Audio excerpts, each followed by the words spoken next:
في شقة إيجار قديم وعايزين نخرج المستأجر للعلم. هو قاعد بعد وفاة والده وبيدفع 40 جنيه. 40 جنيه؟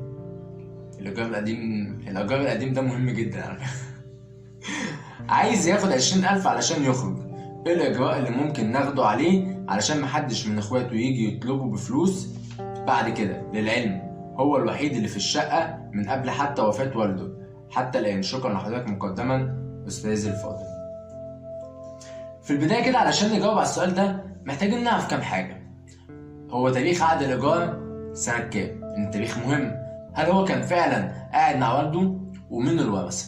بعد ما بنعرف الأسئلة دي قدامنا حل من اتنين، يا إما حل قانوني عن طريق المحكمة ونرفع قضية إخلاء ونشوف هل الشروط متوفرة ولا لا. لو الشروط متوفرة يبقى خلاص ما تدفعش ال20,000، ادفع أتعاب المحامي وخلاص والقضية تخلص، بس هتاخد طبعا أول درجة واستئناف والقصة دي كلها.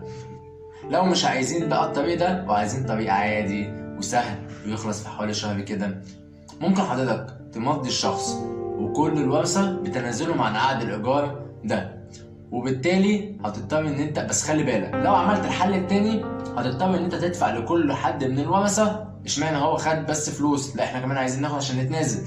فانت خلي بالك، من الافضل ان احنا نشوف عقد الايجار ونشوف هل توفر شروط دعوى الاخلاء موجودة ولا لا. لو موجودة ارفع الدعوة وما تستناش من حد حاجة. وبكده عرفنا ان في طريقين، في طريق قانوني وفي طريق رضائي. الطريق الرضائي بقى لو انت حبيت تمشي في الطريق الرضائي ساعتها هتضطر ان انت تمضي كل الورثة على اقرار بتنازلهم عن عقد الايجار عشان بعد كده محدش يجي يطلب منك انك تدفع له فلوس. افضل حل ان احنا نطلع على عقد الايجار ونشوف هل هو فعلا يتوافر فيه شروط الاخلاء ولا لا.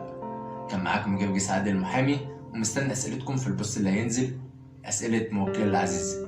شكرا لمتابعتكم.